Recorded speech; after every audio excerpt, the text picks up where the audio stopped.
Siempre empiezo por la parte anatómica, ¿no? Para que no nos olvidemos, ¿no? No digamos, pues, dónde está ubicado el corazón, ¿no? Esas cosas, ¿no? Sino el hecho, las estructuras, ¿cierto? Porque es importantísimo también lo presente. Porque viendo la localización, ya sabe usted dónde colocar también los electrodos. En clínica, vitales en la cuestión de pacientes que van a emergencia, ¿no? A veces no hay el cardiólogo y el médico asistente o el médico internista tienen que tomar decisiones. Y vemos algunas particularidades también, ¿no? Con respecto a la conducción sistema, etcétera, ¿no? Que es, como digo, es algo que, como un atlas. Hay muchas situaciones que podemos manejar nosotros con respecto al corazón, ¿no? Ya inclusive hasta en la Biblia existe eso, ¿no? Pero vemos nosotros que hay filósofos que hablaban también del corazón. No era una cosa extraña para ellos, ¿no? Quizás los componentes, etcétera, sí no se conocía porque no había una estructura hasta que ya empezaron años después, ¿no? Pero era una posibilidad de hacerlo. Esto vamos a repetirlo nuevamente, pero es importante, ¿no? Dentro de los factores de riesgo coronario, nunca va a faltar definitivamente la hipertensión y la diabetes, ¿no? El síndrome metabólico tiene que ser la mezcla, también los componentes factores son los componentes tóxicos, los lípidos y también otros constantes, ¿no? Y acá es una de las situaciones que a veces tenemos que manejar, ¿no? Si uno se pone a mirar en este proceso, ¿no? De que haya una isquemia, siempre tenemos que mirar, ¿no? El hemograma, si uno se pone así en general, hemograma y lípidos. En este lapso, en la parte química que lo vamos a ver, el PCR es importante. Algunos inclusive hablan del péptido natriurético, ¿no? Como preventor. Todavía no en el cuadro, sino preventor. En oxidación, en este caso en inflamación, los leucocitos también y el PCR son importantes. Y luego ya vienen los otros componentes cuando ya hay una carga destructiva. Ya sabemos que tenemos que mirar ahí la parte de troponina y ZMB. Hay componentes también, tanto hormonales, ¿no? Estrógenos y testosterona, algunos componentes también son, ustedes lo lean con tranquilidad. ¿Cómo nosotros, como el médico, y esto está en la OMS, no es algo que nosotros hemos puntualizado, ¿no? Sino cuál es cómo se hace el diagnóstico del infarto al miocardio? Una cosa es atender al paciente con el electrocardiograma, que eso definitivamente no es desechado, ¿no? Y ahí podemos ver la sonda Q, etcétera, ¿no? Pero para hacer un diagnóstico definitivamente total, según lo que está en la literatura, debe haber definitivamente todo lo que es la historia clínica, la sintomatología, el EKG que dicen ustedes, y luego también la parte bioquímica. Los tres hacen el diagnóstico de un síndrome coronario. Okay. En este caso, de todo tipo, porque no solamente es el infarto miocardio. Entonces, estos son los tres. En el síndrome coronario agudo, definitivamente es el paro cardíaco, inestabilidad eléctrica, hemodinámica, mucho cardiogénio causado por isquemia y complicaciones mecánicas. Dice, definitivamente hay muchos componentes ahí que ya son parte de lo que es el estudio en cardiología, ¿no? Pero acá lo que nos interesa en esto, ¿no? Generalmente cuando un paciente está con dolor torácico, generalmente dice, tiene pesadez, opresión muy profundo, sí. Y si hay componentes, ¿no? De ahí disney, aparte de lo que se manifiesta, luego todo lo que ya nosotros conocemos, ¿no? Acerca de la eh, dolor también a nivel de la mitad del cuello, pues, ¿cierto? Hasta los brazos, etcétera, que eso es parte de eso, ¿no? Pero el síntoma principal cuando van a emergencia generalmente es dolor torácico. Y se ve la edad. Entonces el médico de frente le manda su EKG de frente y ya le está pidiendo la parte química. Pero ya notó también la sintomatología en los minutos, etcétera, que es importante tenerlo presente. Recuerden que hay también algo se está conociendo con respecto a algunos cambios en las sintomatologías del hombre y la mujer. Y ahí vemos nosotros, por lo menos, hay más, ¿no? Pero ahí vemos nosotros por lo menos algo que le tenemos que tener presente, ¿no? Igual que el anciano, un infarto en anciano, estamos hablando de ancianos de 70 o 70 años para adelante, la sintomatología es diferente. A veces no tiene dolor precordial, pero sí tiene las otras manifestaciones, ¿no? Entonces, uno tiene que estar presente tanto en la parte del sexo, la edad, es importantísimo tenerlo en cuenta, ¿no? Y se menciona acá, hay manifestaciones atípicas en las mujeres, eh, 50% ingresan sin dolor precordial, ¿no es cierto? Las troponinas son negativas al ingreso, para que vean que no es, ya está con los síntomas previos, ¿no? A ver. Eh, También hay, definitivamente hay una situación de complicaciones que puede haber, no solamente la parte cardiológica, ¿no? Y dentro de los componentes también de los factores negativos, ¿no?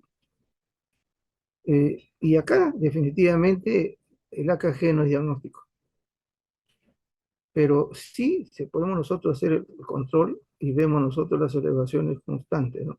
De la basal. ¿No? Igual el anciano, o sea, no hablemos, o sea, ahorita de decir solamente troponina, pero sí sé, ¿no? Como los de medicina, que son los que más están en emergencia, todo lo precordial, su EKG, y luego la parte bioquímica. Y luego lo observan para ver eso. Pero lo típico, ¿no? Un dolor precordial mayor de, algunos dicen mayor de 20, otros 40, pero no se poner mayor de 30. Y el tiempo de diagnóstico de EKG, la intervención coronaria primaria es de 120 minutos, pero ese es un asunto ya de tratamiento. Para nosotros nos interesa ese dolor precordial y un dolor mayor de 30 minutos constante y que no desaparece ni siquiera con reposo, ¿no?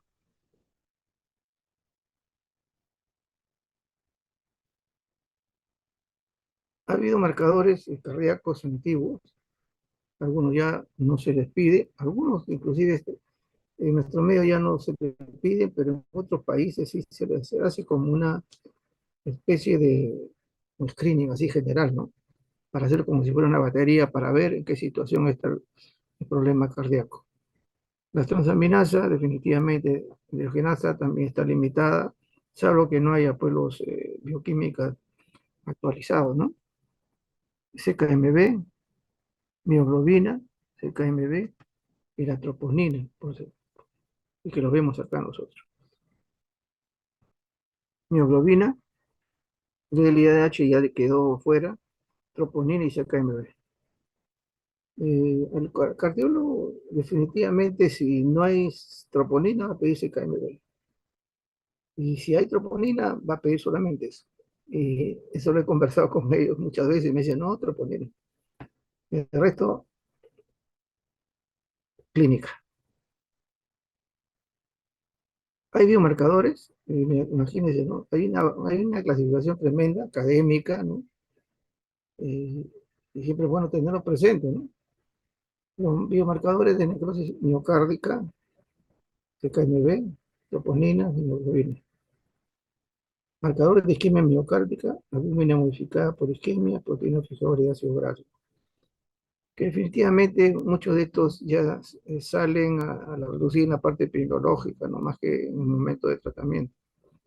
Marcadores inflamatorios de pronóstico, esto sí, proteína C reactiva, como le mencioné, como cisteína, ligando, etcétera, y también lo que no está acá es el péptido natriurético, también se lo coloca como si fuera un pronóstico. Ahora, ¿por qué pronóstico? Porque esto se eleva antes del infarto. Y vemos otros, ¿no? Marcadores neurohormonales, péptido natriurético, como hemos mencionado ahí, que también se da, ¿no? En el término de preventivo, ¿no? Antes del natriurético y algunos componentes más que, como le digo, muchas veces se utiliza como complemento, pero no para diagnóstico. Marcador del estrés oxidativo, igual, ¿no? sea, todas estas pruebas se han hecho ya. Muchas de estas pruebas son definitivamente de valorar en totalidad el problema del síndrome coronario, ¿no? Pero si uno va y dice al cardiólogo esto, dice troponina, y ahí tenemos que respetar. Esta cardiología isquémica, que generalmente se da, es equilibrio del aporte, etcétera, ¿no? Y como hemos mencionado antes, ¿no? ¿En qué tiempo se da esto, ¿no? ¿Por qué es importante? No solamente hacer los exámenes laboratorios, a veces uno piensa, no, no, la edad, generalmente el sexo masculino es el más frecuente. La edad, vemos nosotros, en el varón 45 años y en la mujer, sobre todo posmenopáusica de posterior, ¿no? Son, son los factores. O sea, uno tiene que estar presente en ese tipo de situaciones, ¿no? Antecedentes familiares, si ha habido problemas cardíacos también, etcétera, ¿no? Y los modificables pueden ser, bueno, ya no hay que controlar la presión, hay que dejar los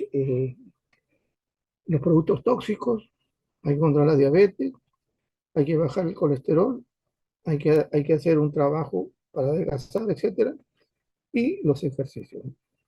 Y otras también que pueden estar ahí dentro del componente es igual, que puede ser modificable. Pero esto se dan cuenta, si uno va en esto, uno se está hablando de que hay que hacerle qué, cosas, bueno, hay que hacer el perfil lipídico, etcétera, que son importantes también para valorar que no produzca un cardiopatía isquémica. De la clínica sale ya definitivamente qué laboratorio se va a hacer. El angopétide generalmente es por arteriosclerosis, ¿no? Y vemos nosotros acá, entonces, se dividía de cosas, ¿no? Hay un dolor opresivo retroesternal inferior a 20 minutos. También algo semejante al infarto, pero esto con el reposo y medicamentos pasa, ¿no? Pero ya ha dejado una secuela que puede ser problemática posterior. Acá un hemograma PCR sería interesante para hacer la evaluación, ¿no? El paciente. Es algo que mm, deciden los cardiólogos, ¿no? Pero algo que por lo menos hemos conocido de eso. En el infarto definitivamente hemos visto que hay un dolor, ¿no es cierto? Un daño marcado, con marcadores cardíacos elevados, hay una isquemia y cambios electrográficos, que eso ya es algo que ya es conocido. Y vemos nosotros, tanto en jóvenes como en ancianos, ya les he mencionado que es muy diferente los cuadros, ¿no? Por eso que en el anciano se debe hacer más controles.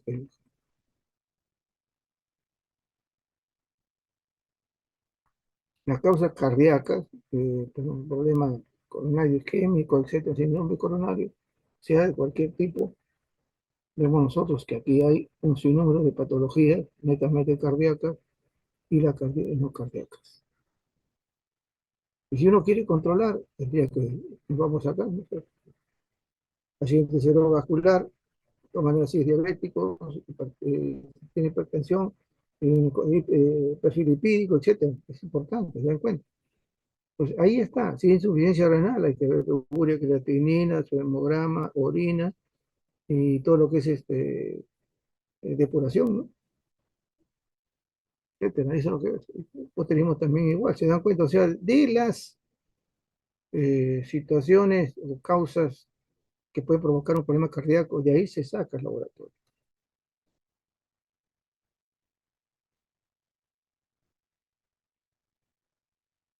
La troponina definitivamente es se pide al inicio. No se excluye, como digo, el EKG, porque el EKG es más rápido. La troponina puede durar algunos minutos más, ¿no? Termina el electrocardiograma y todavía recién llega la troponina, pero eso es lo que muchas veces el médico espera cuando hay una sospecha, ¿no? Y generalmente ahí si no hay mucha evidencia en el electrocardiograma, lo que se hace es justamente esperar troponina. Si hay una evidencia de que está elevada, mayor, le piden un nuevo control. Si está esto, entonces hacen todas el tratamiento correspondiente, ¿no? Entonces, si uno mira, y ahí dice, por ejemplo, a pesar de que frecuentemente no se hace como un pronóstico, ¿no? O sea, más pronóstico, digo, más preventivo, no, pronóstico sí, equivocación, laxos. La troponina, por ejemplo, nos sirve para diagnóstico y pronóstico. Lógico, si encontramos troponina muy alta, significa pues que la necrosis ha sido bastante amplia, ¿no? Entonces, esto también es importantísimo tenerlo presente, ¿no? Vamos a tener diagnóstico, sí, pero también hay que ver las cantidades, es importante. Hay dos tipos de troponina que actualmente en el mercado se dan, una T y una I. Las dos son iguales. Quizás la T, y como dice yo, tiene mayor precisión diagnóstica, entre comillas, ¿no? Más tiempo también. Pero igual se toma la I o la T o la I, así vemos nosotros en hospitales que una u otra utilizan, ya está estandarizado y pueden ser útiles, son útiles para estos cuadros, ¿no? Cardíacos. Como dicen, nunca una sola, siempre hay que hacer una situación eh, seriada, ¿no? O sea, ningún examen de laboratorio es una de las cosas que después de años uno puede decir con claridad, ¿no? Un solo examen no te puede hacer el diagnóstico, siempre pide un control. El que nos pide control muchas veces, sí, más que cualquier otra especialidad, es donde lo use. Puede ser cada 2 horas o 2 veces al día, igual que el oncólogo. Después el resto de especialidades muchas veces con una sola están y le piden al día siguiente. Algunos pueden pedirse hasta las 2 o 6 horas, a las 6 horas un hemograma cambia. Entonces, nada quita por decir, no, pero va a gastar. El asunto es la vida, no es gasto, ¿no? Entonces, un control exhaustivo es mejor que estar esperando un problema posteriormente al día siguiente. Cuando dice, ¿no? Estamos hablando cuando dice acá el pronóstico, mayor concentración también de la creatinina sérica y también de todo lo que es la filtración, va a afectar el pronóstico del paciente sumado a la troponina alta. O sea, cardio, ¿no es cierto? Cardiorrenal. Entonces, si el riñón también no está funcionando bien, va a ser un compromiso mayor también al daño cardíaco.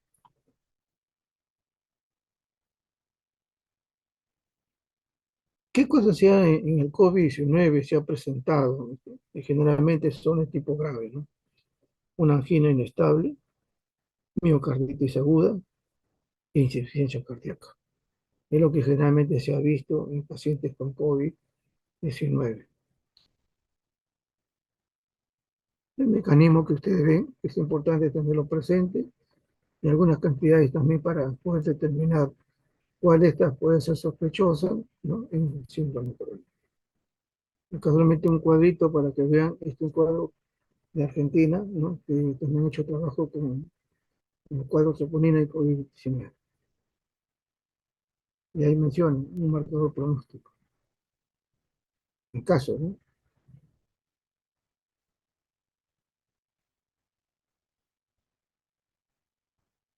Una troponina elevada, definitivamente, si ustedes ponemos nosotros una enfermedad aguda, infarto o lesión propiamente, es por todas estas razones. Y una sepsis puede llevar, sí, sabemos nosotros, ustedes también deben saberlo, que una sepsis puede llevar a un problema cardíaco, ¿no? Y hay algunos resultados de análisis que vamos a comentar eso llevándolo a los alumnos, que es importantísimo, ¿no? Entonces, sucede eso, ¿no? Hay un compromiso cardíaco también cuando esto hay un compromiso multiorgánico, ¿no? Si es una situación crónica, estamos viendo insuficiencia renal crónica, también componentes de inmunodeficiencia, etcétera, tuberculosis, nunca dejar de lado. Esto es los famosos petios natriuréticos que ahora se habla mucho y que ya antes era solamente mencionado, ahora ya se utiliza, ¿no? Como es frecuente, ¿no? ¿Aumenta? ¿Por qué aumenta? Entonces, realmente cuando dice ahí, ¿no? Término de estiramiento, ¿no? Mecánico de las cavidades, ¿no? Porque se hace insuficiente, se hace débil, no responde a la fortaleza del músculo, etcétera, sucede eso. Y muchas veces sucede en problemas sépticos, ¿eh? Problemas sépticos que utilizan.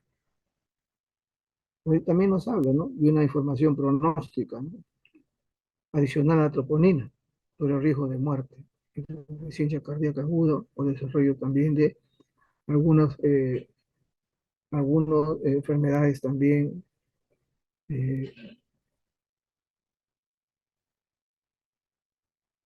de falla, una falla orgánica, ¿no? Una falla.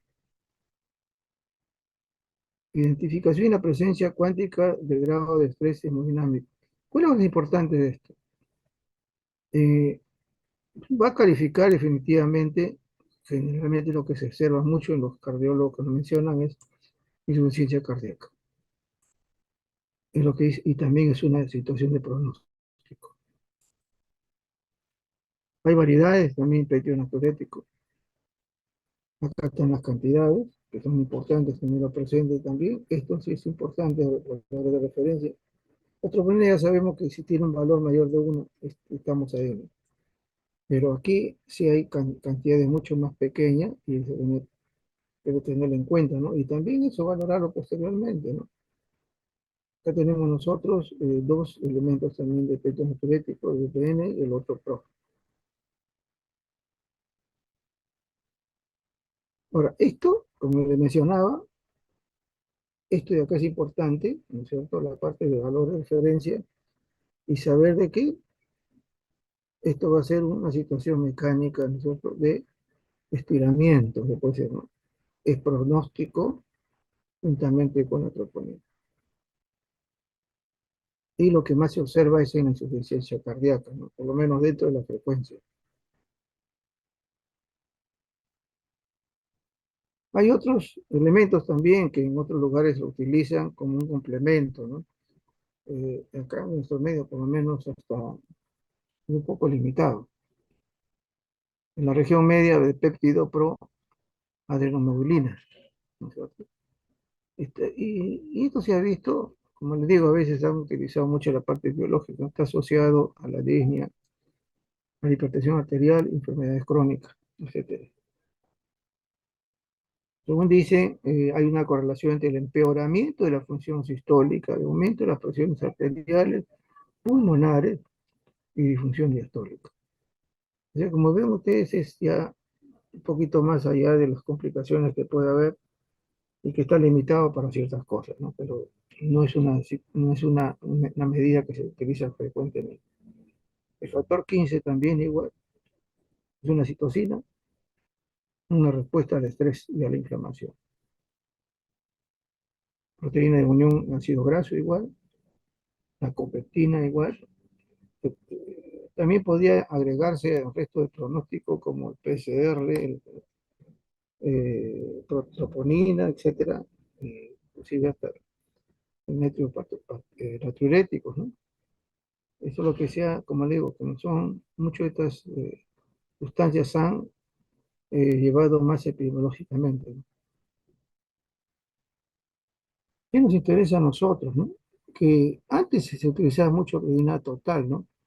En algunos casos lo hacen, pero ya la mayoría de los hospitales se caen de ahí están los valores. ¿Para qué es útil? Que es así, debemos tenerlo presente. Tenemos los valores en el reinfarto. Es principalmente, igual que la mioglobina, y algunos mencionan también, pero vamos a dejar solamente los de ellos, el CKMB es útil para poder valorar un reinfarto en el paciente. Vemos nosotros ahí, aumenta las 3 a 6 horas, después, etcétera, y disminuye. Entonces, un pico a las 48 horas. Imagínate que a esa hora comienza otra vez a tener las molestias al paciente, CKMB está anunciando un reinfarto.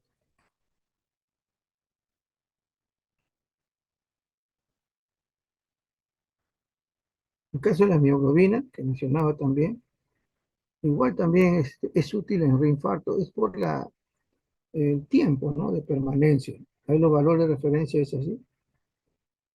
Si se encuentra, esa es una de las cosas que también se ha hecho, como uno se menciona, ¿no? Como especie de tentativa epidemiológica, porque dice, no, tiene un alto valor predictivo negativo en las primeras horas de vida.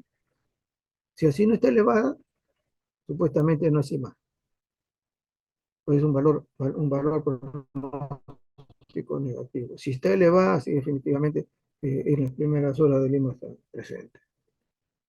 Pero es útil, más allá es útil en reinfarto. Y en la actualidad se utiliza muy poco también esto, pero en otros países sí, en Europa se utiliza para ver siempre toda una valoración de todo, ¿no? Todos los sistemas, con esas pruebas biomarcadores también, que aquí, como le digo, lo que más se utiliza es el KMB con la troponina. Otro componente que ya se está usando también es la interleuquina 6. Hay valores menores de esto. Ahora, ¿y por qué es importante? Porque se sabe que interviene directamente en el proceso enterotrombótico, estimula la producción de los PCR, y también se sabe. Entonces, hay una respuesta inflamatoria, ¿no es cierto? Eleva en el Lima, angina refractaria. Entonces, ¿es útil? Sí. ¿Para qué? Porque si está elevada, va a haber una inflamación constante, estimulación del PCR, y esto también es un aspecto, un factor que sigue todavía eh,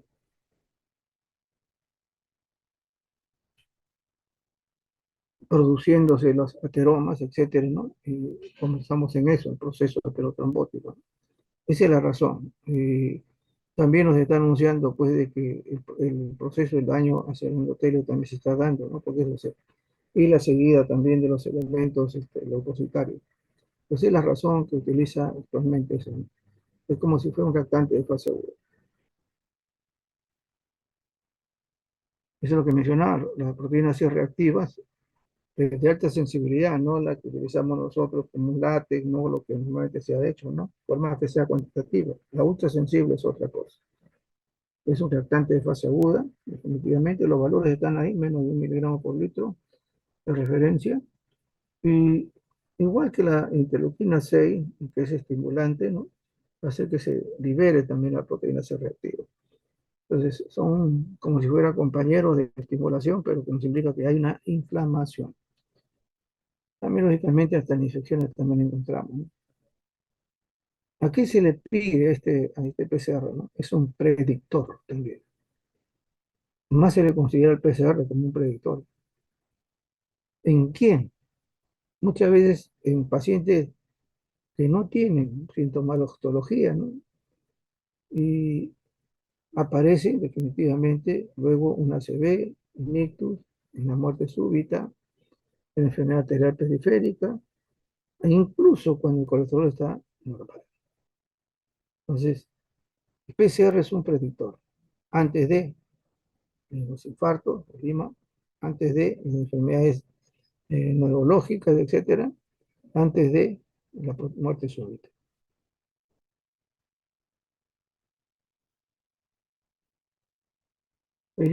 Otro de lo que se está ingresando ya, el glucógeno fosforilato, su enzima bebé.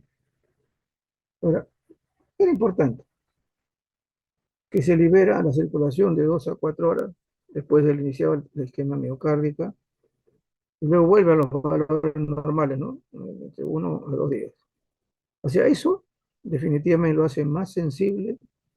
¿De quién? Que el SACA-MB y la mioglobina. Y si esto aparece porque hay definitivamente una evidencia de un infarto, ¿no? Lima a 4 horas. O sea, es un poco más sensible y menos tiempo para hacer el diagnóstico. Estos, yo veo que sí en otros lugares están usando. Otro componente que se maneja, aparte de toda la bioquímica que todavía hay, y que, como decía, solamente es para enumerar todos los pronósticos sabidos, complicaciones, etcétera. Pero mi correo se está usando ya. Y hay una situación que realmente interesa, ¿no? Uno, que tiene que ver con están estudiando como regeneración cardíaca.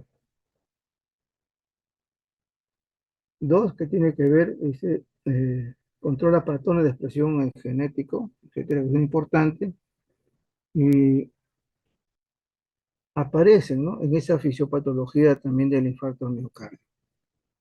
Son sustancias muy pequeñas, son ARN pequeños, definitivamente, y cuando no son parte de un diagnóstico daño, hablan de que puede haber, promover o inhibir la muerte de los cardiocitos.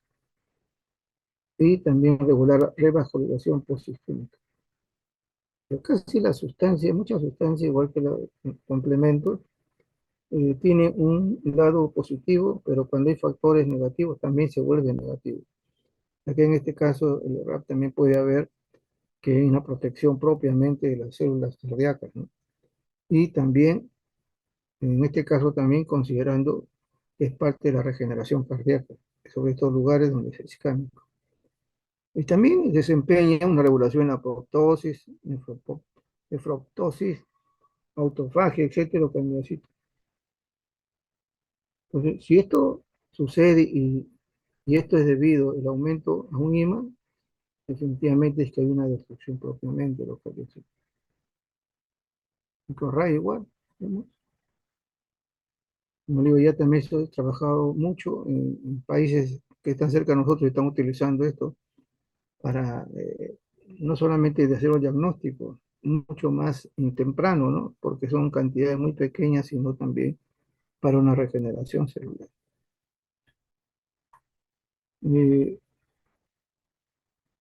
en mi ignorancia, yo peleé mucho con los de UCI. ¿No? Me pedían a mí, este perfil lipídico. Así que yo le decía, pues perfil lipídico, si tú estás en UCI, tú no lo necesitas, está en ese momento hasta que uno se tiene que poner a leer, pues, ¿no? Y una de las cosas que definitivamente eh, ayuda a esto es evitar que haya mayor compromiso vascular. Y eso ya se conoce. Por eso la UCI me pedían hasta cada 2 veces al día, ¿no? Para ver cómo era los niveles, ¿no? Habría que bajarlos, etcétera. Porque ya se sabe que cuando hay lípidos abundantes, el daño vascular continúa. Ya hizo el problema con la troponina, pero este es un indicador también que prosigue el daño, a pesar que ya pasó el problema ese, ¿no? Pero es así. Entonces, es importante tenerlo presente el perfil lipídico que tiene que ver con LDL, LDL, lipoproteína, triglicéridos, etcétera, colesterol. Acá me faltó. Entonces, todo esto es el perfil lipídico, es importantísimo para valorar que un paciente, ¿no? Que está en UCI, pacientes críticos, etcétera, no lleve mayor daño vascular, ¿no? O inclusive hasta pacientes que ya superaron el cuadro, ¿no? Una de las cosas que en la actualidad se está trabajando bastante es en el hemograma. ¿Te dan cuenta cómo a veces el hemograma se ha metido en todas las cosas? Bueno, acá también hace su debut, ¿no? Eh, todo lo que significa esa parte previa al áncora, previa al infarto, las placas, ahí. O sea, es como si fuera en ese momento que todavía no hay infarto, no hay manifestación, ¿qué prueba puedo realizar? Para mí sería un PCR con un hemograma, porque esto va a evidenciar que realmente no hay un compromiso de inestabilidad de la placa, porque cuando hay un daño, una rotura, los leucocitos abundan, es una realidad, ¿no? No es una situación que uno no lo conozca. Entonces, uno lo ve. Y luego digo, ¿no? Tú tienes ahí que está dentro de lo normal, pero hay sintomatología, sigue pidiéndole a las 4 horas, 6 horas. Y si encuentras que está elevada, definitivamente está anunciando que hay un problema ahí. Va eh, como decir, despertar esas placas que van a hacer pues una patología mucho más complicada a nivel vascular.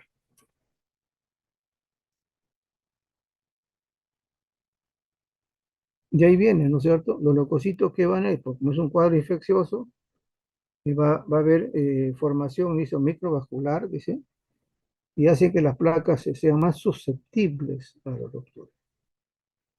Bien, valor. No, no va a pedirle transaminasa, ni pedirle troponina, ni nada, sino un hemograma. Y eso va a valorar también nuestras evidencias de estos pacientes. Cuando hay una leucocitosis, ¿no? Definitivamente, entonces, ya se ha visto como digo, trabajo en otros países, hay una mayor tasa de mortalidad cardiovascular. Estamos hablando de leucocitosis. ¿Cuándo? Los primeros 30 días después del infarto. Entonces, sigue la destrucción a pesar de que hay limitación, ¿no es cierto?, en el cuadro, pero se ha visto eso. Entonces, tiene un valor que también pronóstico. ¿Se dan cuenta? Como tenemos ahorita el PCR, tenemos en este caso el hemograma también como indicador pronóstico. Y como a veces el espectro neurológico también se le menciona.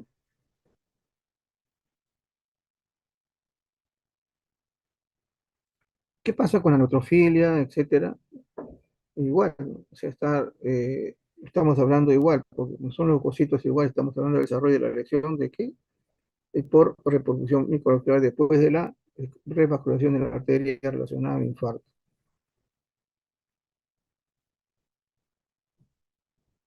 Igual con los leucocitos, ¿no es cierto? Estamos viendo esa situación. Igual dice, hablan de neutrófilos activados, ¿no? Bueno, son términos hematológicos, pero lo que está hablando ahí, si hay presencia de trombos, definitivamente ya sabemos que se ha desprendido la placa, entonces, y eso se ha visto en pacientes, sobre todo que han tenido esa intervención percutánea, ¿no? Coronaria. Una de las cosas que también vi acá es justamente las trampas, dicen, ¿no? De neutrófilos, ¿no? En el sitio de elección. Y se habla también, bueno, son proinflamatorias y protrombóticas. Entonces, los leucocitos, el hemograma sigue siendo, pues, algo importante, necesario tenerlo presente.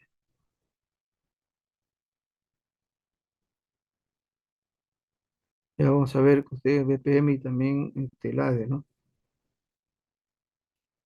Pero acá también es importantísimo ver esto que es frecuente, ¿no? ¿Qué nos habla? Las plaquetas de una actividad endotelial. Y esto lo han relacionado, pues, con la muerte.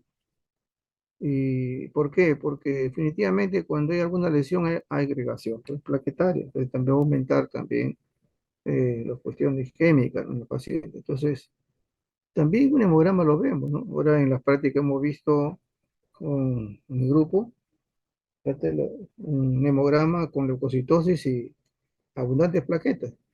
Eso nos está anunciando que es un paciente con un cuadro infeccioso. Reactante de fase aguda son las plaquetas, ¿no es cierto? Y aparte los leucocitosis, ¿no? Leucocitos, etcétera, y bastones, que esto le estamos hablando, pues un cuadro. Imagínense que se fue un paciente cardíaco, nos está avisando de eso. Hay una actividad de daño y no solamente eso, sino que también esas plaquetas van a agregarse, ¿no?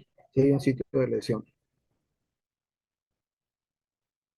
Y esto definitivamente va a provocar esos trombos, ¿no? Y, y las complicaciones posteriormente, ¿no? En estos pacientes. Ya sabemos, son la estructuración de los coágulos, ¿no es cierto? Y nos va a mostrar que todavía sigue eh, una respuesta inflamatoria.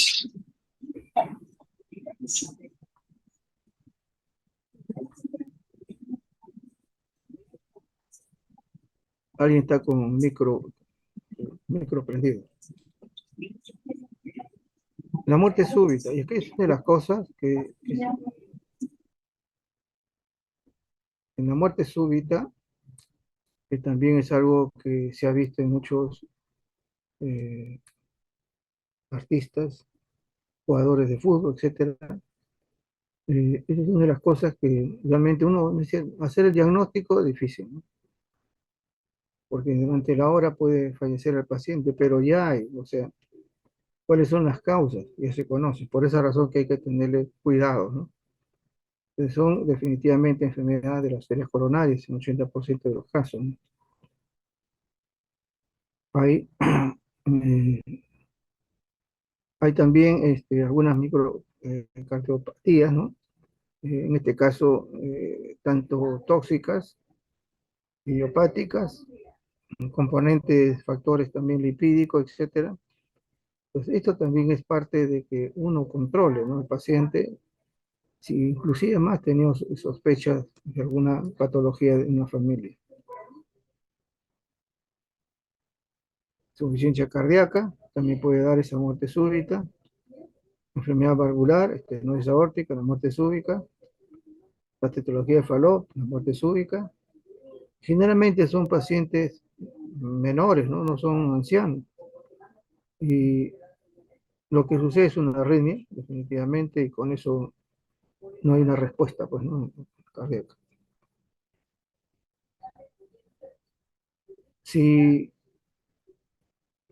ha sucedido una muerte súbita, porque eso también no es que uno diagnostique, ¿no? Pero pacientes menores, niños, siempre puede ser una anomalía congénita la causa.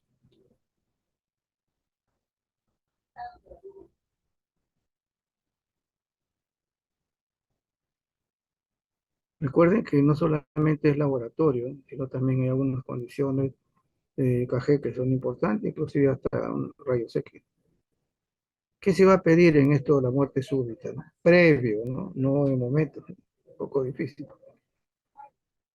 Si hay toxicidad, lo vemos nosotros, la cocaína es una de ellas, ¿no es cierto? Que tiene este problema tóxico, se conoce, ya hemos visto de un jugador también que consumidor y que falleció con un problema cardíaco.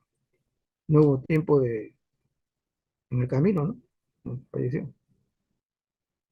¿Qué se hace en estos pacientes? De todas maneras, si hay alguna sintomatología, tenemos la edad, es hipertenso, etcétera, péptido natriúrtico.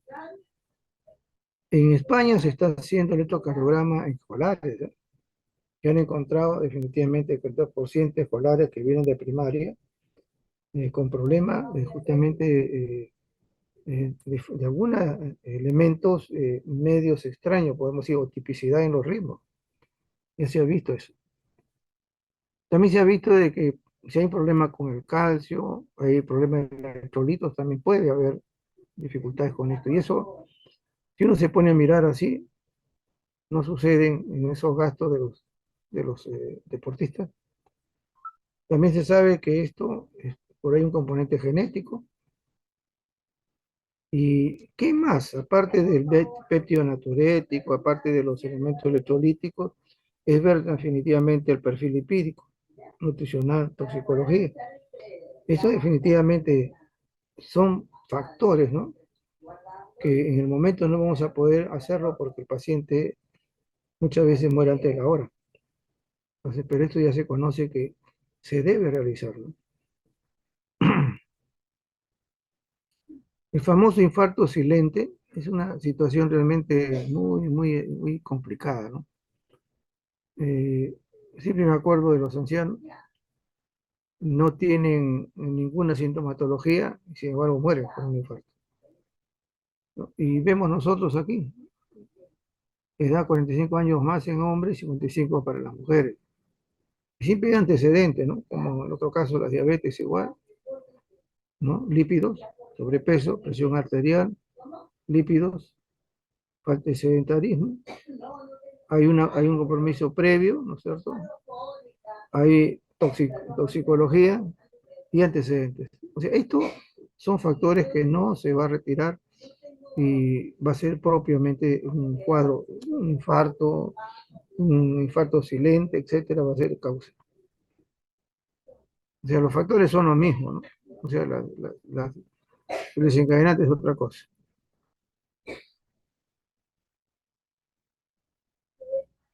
Y ahí son las cosas que uno se pone a pensar, ¿no? O sea, puedo definitivamente saber si va a venir esto. Y generalmente son cuadros, dicen agotamiento, según lo que la literatura menciona. Hay un problema respiratorio, hay un dolor semejar, ¿no? Así dice, a un esguince o distorsión muscular, no es propiamente de un dolor con irradiación, ¿no? Dolor de garganta, de pecho, densidad leve, mareos, náuseas y vómitos y una sensación de incomodidad. Ahora, todo esto, si uno va a que se da mucho frecuente en los ancianos, a veces infarto silente tiene que ver con la edad, con problema cardíaco, ya, ¿no es cierto? Problema renal, hipertensión. Creo que frecuentemente se dan, o sea, son muchas veces pacientes diabéticos crónicos de muchos años y que ya han hecho problemas de tipo renal, que también es eso. Por eso que acá también no solamente el perfil, sino también se hace la creatinina. Entonces, sucede esto. Definitivamente. Tenemos que tener, bueno, ustedes los clínicos tienen que tener la visión de esto y acá nomás tomarlo, ¿no? Glucosa, lípidos, ¿no es cierto? Totales, etcétera, con colesterol HDL. No olvidar, en este caso, y bueno, si estamos suponiendo, siempre va a ser una troponina, pues, ¿no? Urea creatinina.